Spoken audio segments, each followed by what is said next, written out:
Et j'avais dit j'allais faire que 10 minutes, mais 10 minutes. 10 minutes du Saint-Esprit.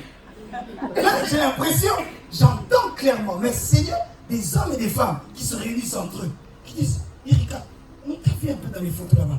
Explique-nous, c'est quoi cette église? Et toi tu dis, hé, là-bas, il y a mon papa là-bas. Où est Lilith? Elle a disparu. Ah, ils disent, mais là-bas, il y a mon papa là-bas. Là-bas, il y a l'évangéliste. Et d'ailleurs, Claire, ça tombe bien, l'évangéliste en question, c'est lui dont on voulait poser des questions. Est-ce que vraiment ce qu'on entend, c'est vrai? Dis-nous la vérité. Et toi, tu dis, venez vous-même et vous verrez. Que ce qu'on raconte, c'est faux et archi-faux. Après, il dit, mais nous, on a entendu, l'église est cassée. L'église ne fonctionne plus. Un frère a appelé papa. Il dit, papa, j'ai appris des histoires. J'étais dans le train.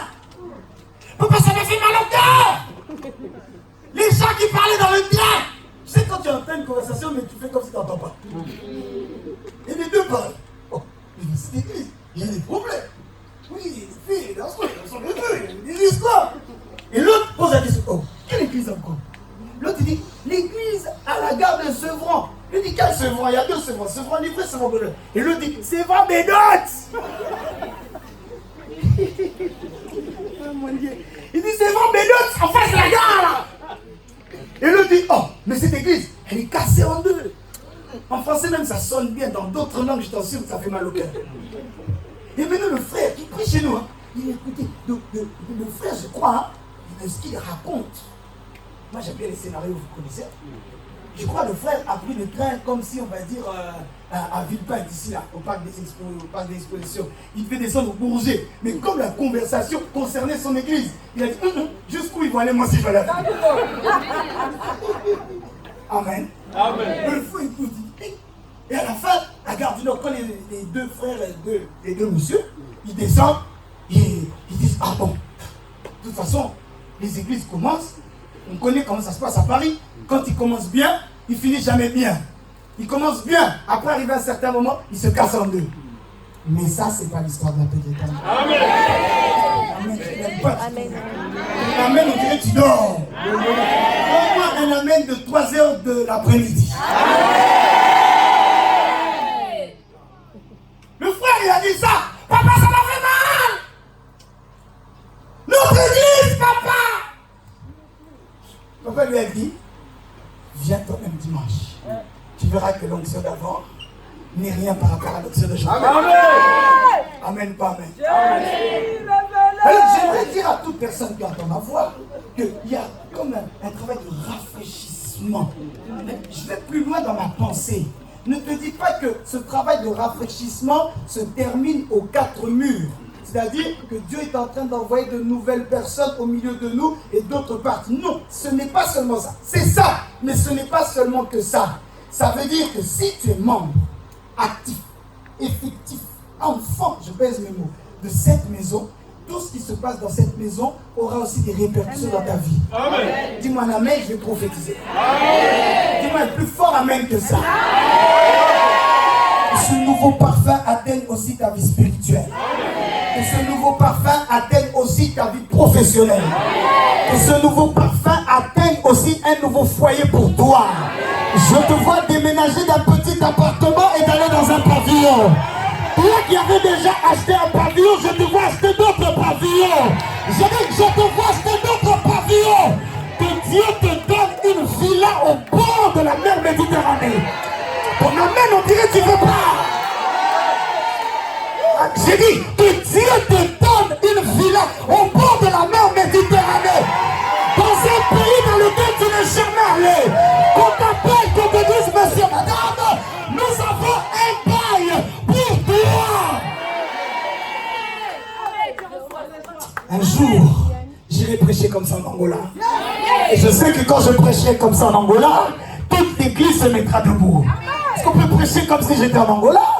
J'ai dit que Dieu te donne une maison dans un pays que tu n'as jamais atteint. Jamais. Pas place. Quelqu'un est en train d'arriver. Cette église est mise comme ça. Frère, là où il y a l'onction, le silence ne peut pas régner. après, on va dire encore l'évangéliste. J'ai appris le montage avec les vidéos. Ils prennent une vidéo où je prêche et prophétise, doyen. Et je dis, votre avenir est entre mes mains. Je me lève bien devant. Je te dis la vérité. Ta bénédiction est dans mes mains. Il y en a certains au milieu de vous ici. Avant ça, ta vie était haute. Mais par la grâce de Dieu, depuis le jour, je n'ai pas prié pour toi, je t'ai serré la main. Juste, je ne sais pas si c'est le serrage, la serrage, mais tu m'as compris. Je t'ai touché. Depuis le jour où je t'ai touché, il s'est passé ce que Jésus a dit à la femme à la perte de sang.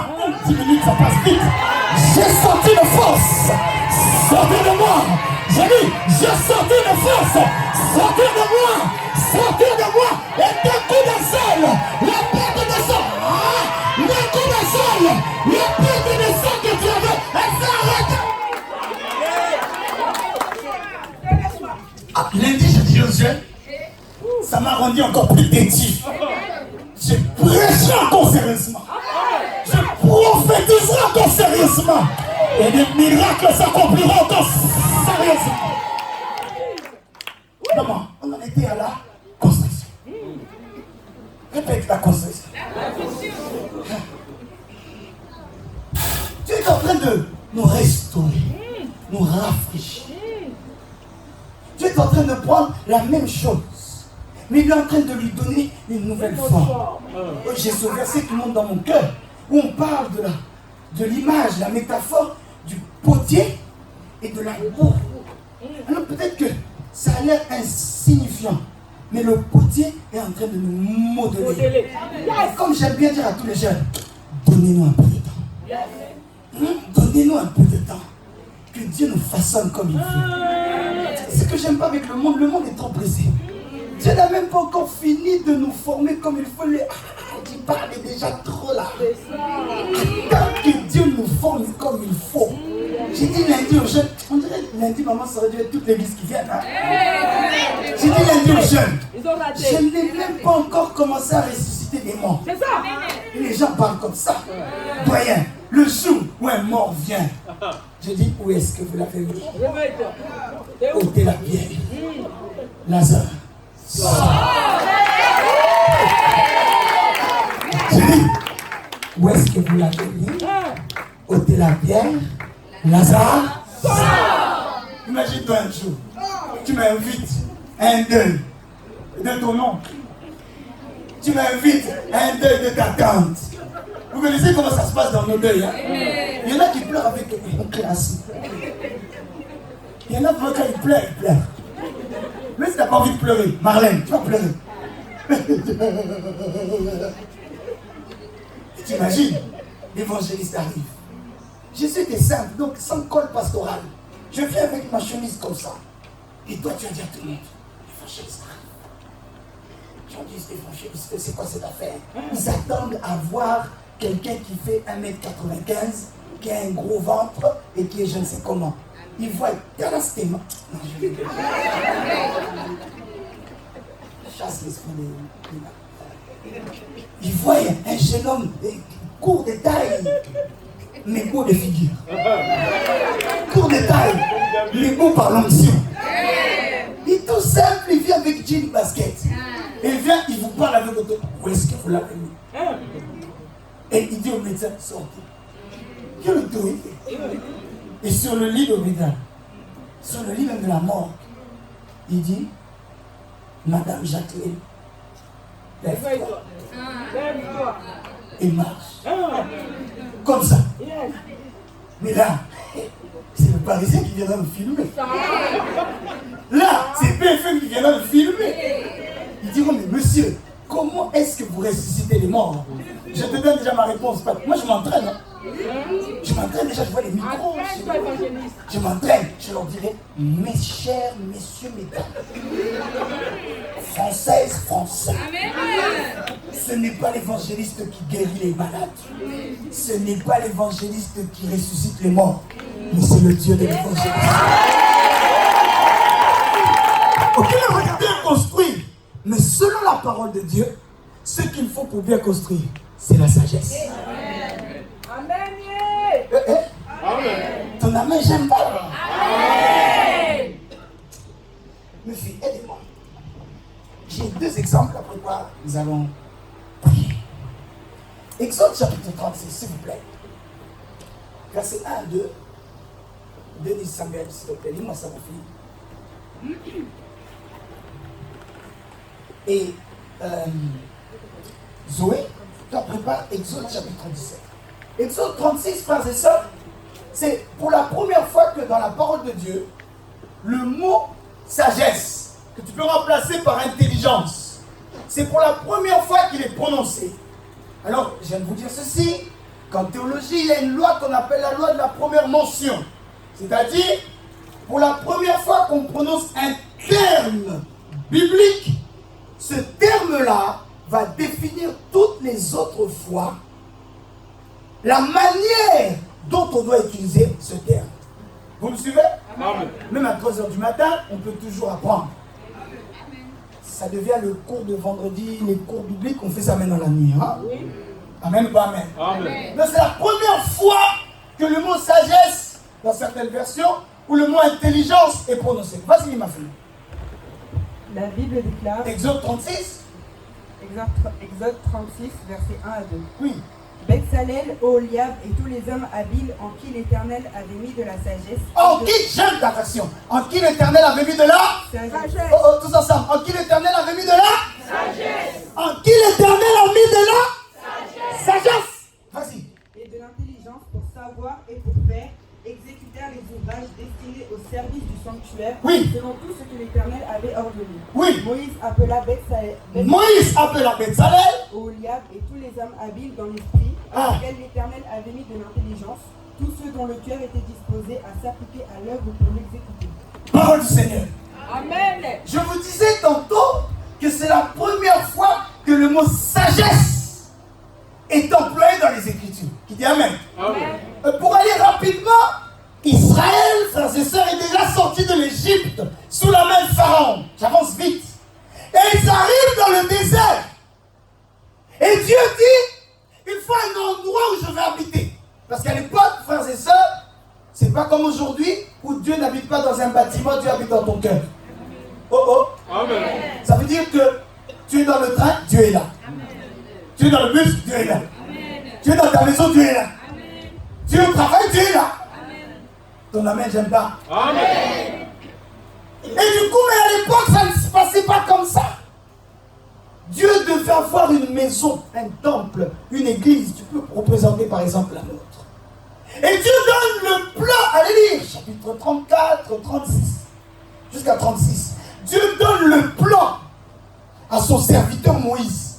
Il dit, Moïse, le temple que tu vas fabriquer. N'oublie pas, si quelqu'un dort, tu peux gifler demain.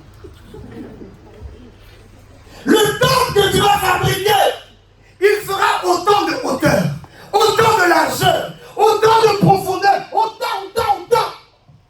Vous verrez même qu'à un moment, Moïse dit à Israël, amenez de l'or, amenez de l'argent, amenez ceci, amenez cela. Vous me suivez? Amen.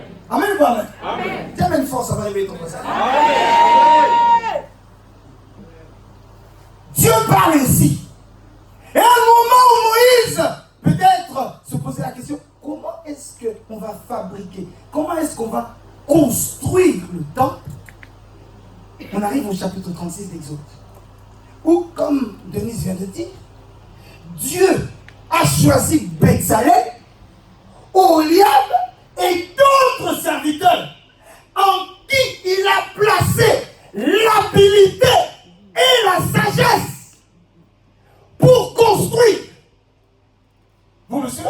Amen. Je vous disais que l'Église est en phase de construction, reconstruction, rafraîchissement, restauration, restitution, résurrection. Amen. Tout ce qui commence par ré, tu peux rajouter ça.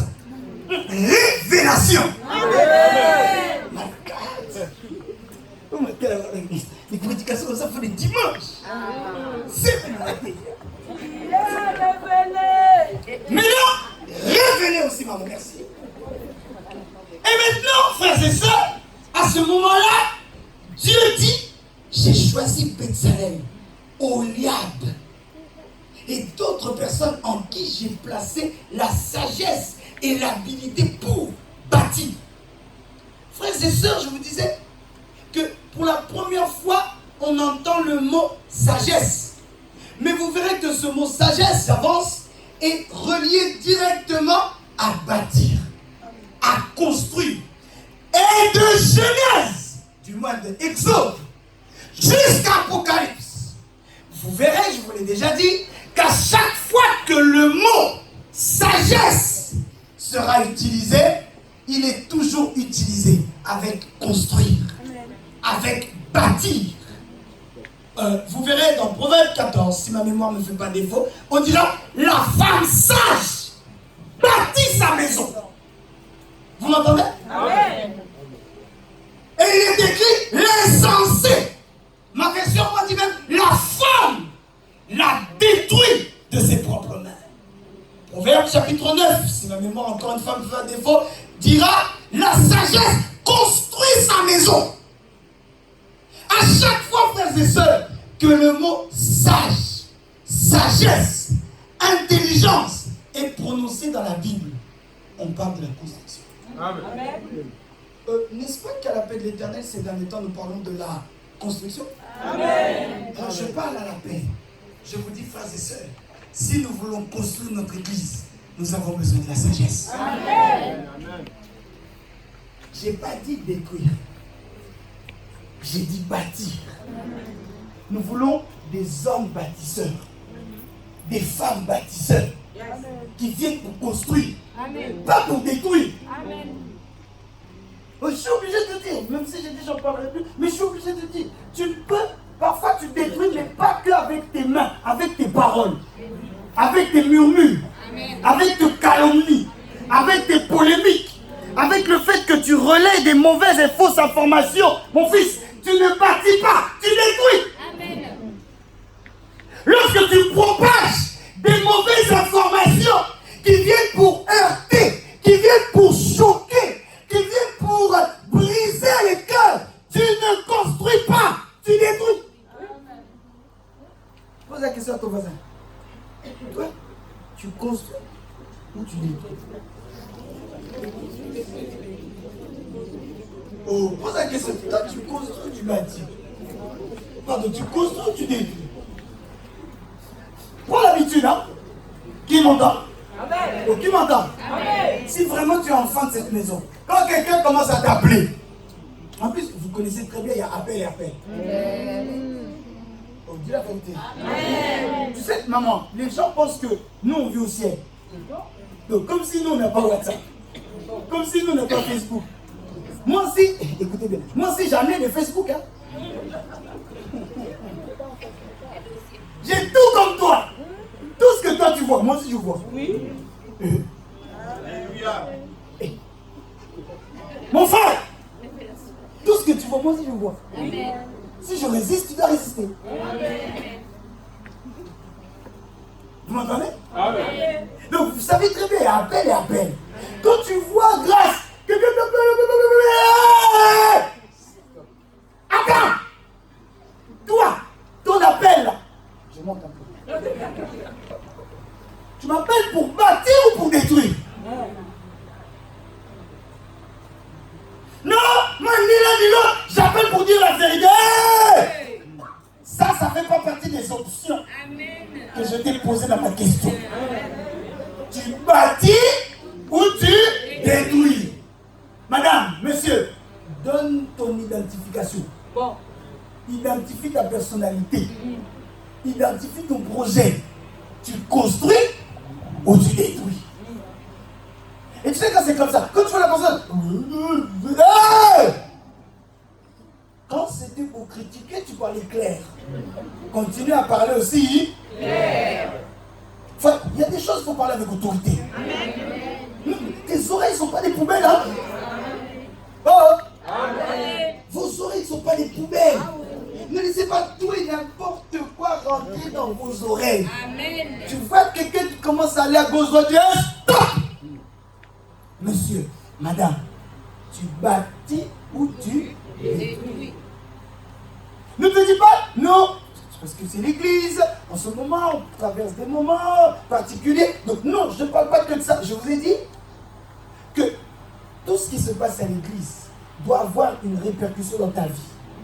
Ainsi donc, quelqu'un qui vient pour détruire l'église, tu dois comprendre qu'il vient aussi pour détruire ta vie. Ton amen, je n'ai pas compris. Amen. Ton amen n'est pas clair. Amen. Quelqu'un qui vient pour détruire ton église, les serviteurs de Dieu que Dieu a placés dans ta vie, en réalité, il vient aussi te détruire pour. Donc tu dois savoir Dieu. Je vais plus loin, merci Seigneur. Même si c'est la personne qui t'invite à l'église. Là, je descends. Ici, personne est l'âme de quelqu'un. Amen. On a souvent dit d'amener à l'église. La Bible ne dit pas les premiers sur les derniers. Tu dois comprendre que Pierre et Jean couraient ensemble pour aller au tombeau. Mais comme Jean avait peur des choses trop difficiles, Jean avait un cœur trop émotionnel. Du coup, c'est lui qui courait le plus vite. Mais arrivé au tombeau, il s'est arrêté. Il s'est arrêté. Mais Pierre, comme il courait peut-être un peu plus lentement que lui, mais Pierre ne s'est pas arrêté. Pierre est rentré. Tu dois comprendre, quelqu'un peut être arrivé ici avant toi, mais lui, il est Jean, toi tu es Pierre. J'ai l'impression que vous ne comprenez pas ce que je dis. J'ai l'impression que ce que je prêche c'est trop lourd, ou ton cerveau est dingue. Tu dois comprendre. Il y a des fois, toi tu es Pierre, lui les gens. Oh! Amen! Toi tu es Pierre, lui les gens. Chacun son travail, je ne dis pas que quelqu'un est supérieur à l'autre, mais il peut t'arriver que lui, il court plus vite que toi. Donc il est arrivé avant toi au tombeau. Cependant, tout en étant arrivé avant toi au tombeau, il n'est pas rentré. Il est resté à la porte. Or, lorsque tu restes à la porte, tu ne vois pas que Jésus est ressuscité. Amen. Ton amen, j'aime pas. Amen. Je ne prêche pas la politique ce soir. Amen. Il y avait une autre veille ailleurs, tu prêchais là-bas alors. Non. Hein? Non. Lui, les gens, il s'est arrêté là. 10 minutes, c'est pas encore arrivé. Lui, les gens, il s'est arrêté là. Toi, tu es Pierre, tu es téméraire. Tu te dis, comment on dit qu'il est ressuscité? Jean, toi, reste à la porte, sois commando. Moi, je rentre dedans. Amen. Tu comprends? Amen. Mais il y a d'autres gens, ils sont là, comme lui, il s'est arrêté à la porte. Il dit, on reste à la porte. Oh, mais s'il est resté à la porte, comment est-ce que nous allons annoncer que Jésus est ressuscité? Amen. Normalement, après ça, là, je peux fermer la Bible, on prie jusqu'à 5h, on rentre à la maison. Yes. Vous me suivez? Amen. Mais ce soir, nous parlons de la construction. Pour construire, nous devons être des hommes et des femmes qui sont sages. Est-ce que vous me permettez de donner un exemple durant 5 minutes? Amen. Ton amen, on dirait que tu veux pas. Amen. Zoé. Dis-nous ce que tu dis. Je vais te donner un exemple, par la grâce de Dieu, d'hommes qui étaient sages. Dans ce verset, il n'y a pas cité le mot sage, mais leur attitude montre qu'ils ont été sages. Et on va voir les tenants et les aboutissants. En d'autres termes, les causes et les conséquences de la sagesse. Vous m'entendez? Une histoire qu'on connaît tous. Dis-nous ça, Zoé. Oh, ma fille, comment tu as lectrice sur lui? C'est quel genre de journaliste du ciel? Exode chapitre 17, verset 8 à 16. Je lis au nom de Jésus. Exode 17, verset 8. Amalek vint combattre Israël à Réphidim. Alors Moïse dit à Josué, choisis-nous des hommes, sors et combat Amalek. Demain je me tiendrai sur le sommet de la colline, la verge de Dieu dans la main. Josué fit ce que lui avait dit Moïse pour combattre Amalek. Et Moïse, Aaron et Hur montèrent au sommet de la colline. Lorsque Moïse élevait la main, Israël était plus fort. Et lorsqu'il baissait la main, Amalek était le plus fort. Continue jusqu'à 16. Je ne sais pas où s'arrête le 16. Les mains de Moïse étant fatiguées, ils prirent une pierre qu'ils placèrent sous lui. Et il s'assit dessus. Aaron et Hur soutenaient ses mains, l'un d'un côté, l'autre de l'autre. Et ses mains restèrent fermes jusqu'au coucher du soleil. Verset 13. Et Josué vainquit Amalek et son peuple au tranchant de l'épée. Verset 14. L'Éternel dit à Moïse, écris cela dans le livre pour que le souvenir s'en conserve. Et déclare à Josué que j'effacerai la mémoire d'Amalek de sous les cieux. Verset 15. Moïse bâtit un autel et il donna pour nom l'Éternel ma bannière. Verset 16. Il dit, parce que ma main a été levée sur le trône de l'Éternel, il y a guerre de l'Éternel contre Amalek, de génération en génération. Parole du Seigneur. Je vais vous montrer un petit exemple. Josué, viens. Toi, tu es mon Josué, tu sais déjà. Oui, mon Our. Viens, Our. Tu es mon Our. Frère, au fond là-bas. À côté de Dan. Frère, mets-toi devant. Comment tu t'appelles? Margot? En plus, viens, Margot. Qui es-tu? Toi, tu es qui? Qui t'a invité? C'est quelqu'un t'a invité, mais elle-même, elle n'est pas là. Mais tu es venu quand même. Oh, toi, je peux faire de toi un beau commando.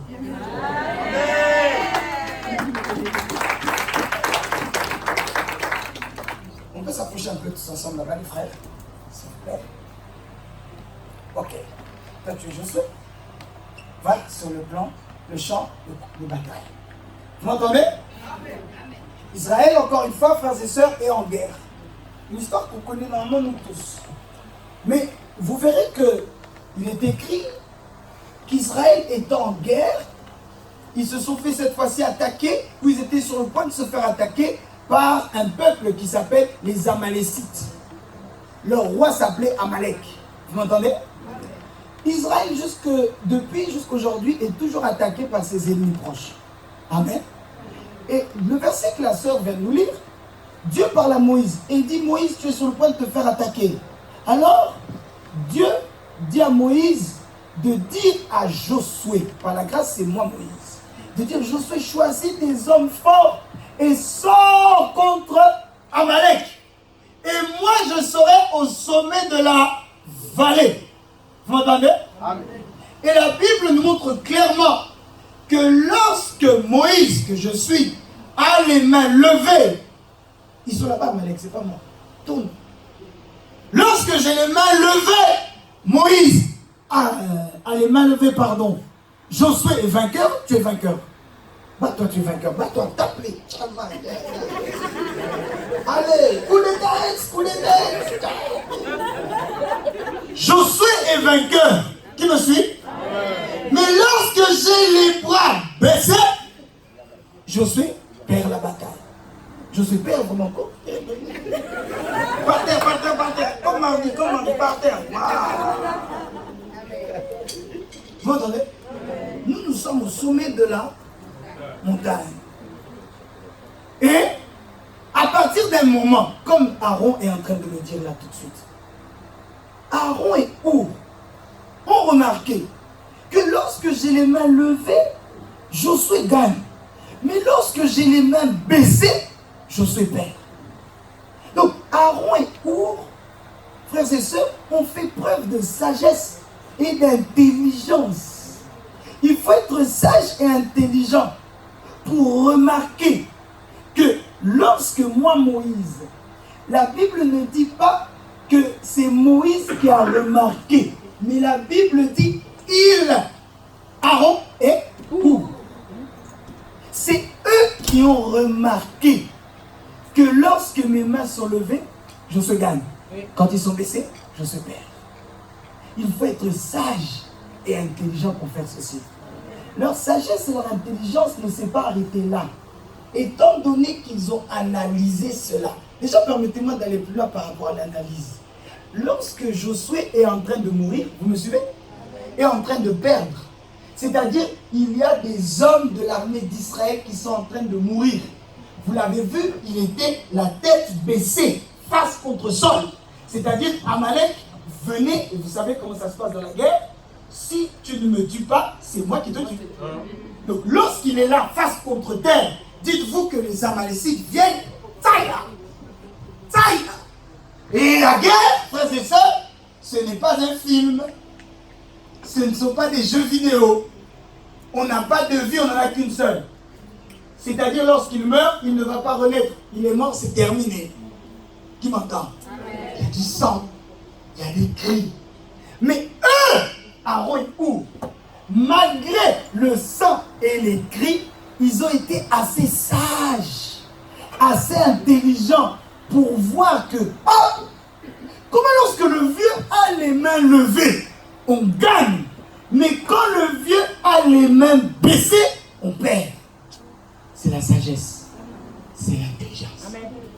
Vous m'entendez? Amen. Deuxième chose qui prouve qu'ils ont été sages et intelligents, ils sont allés plus loin. La Bible dit, ils prirent une pierre. Quoi la pierre? Aaron. Ils prirent une pierre et firent asseoir. Faites-moi asseoir. C'est pas Moïse qui s'est assis. Mardochée, tu es fort, toi. Aujourd'hui, j'étais à la salle de sport de l'acrobatie. Ouais, fais-moi asseoir. Voilà.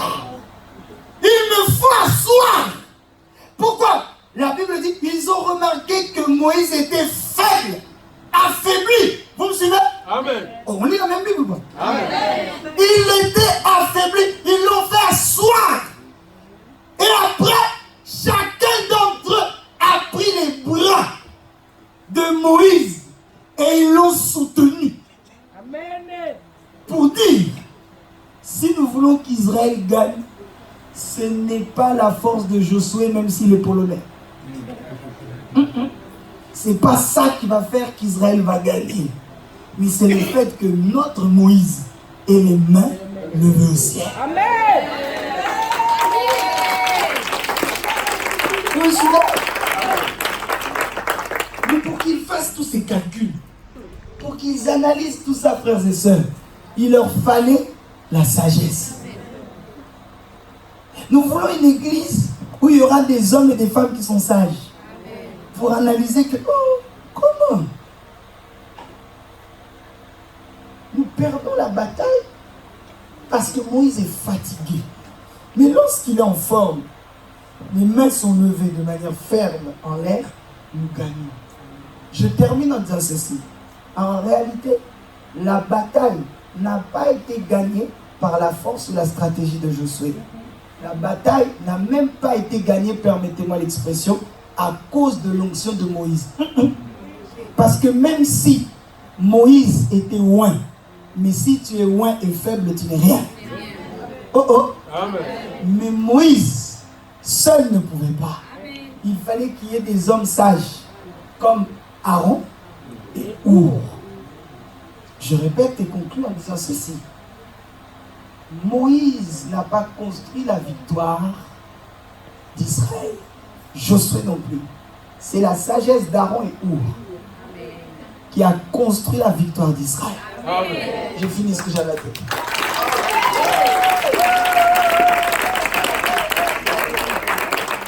Et si j'avais prêché comme ça aux États-Unis, je crois qu'ils auraient tous acclamé comme il faut.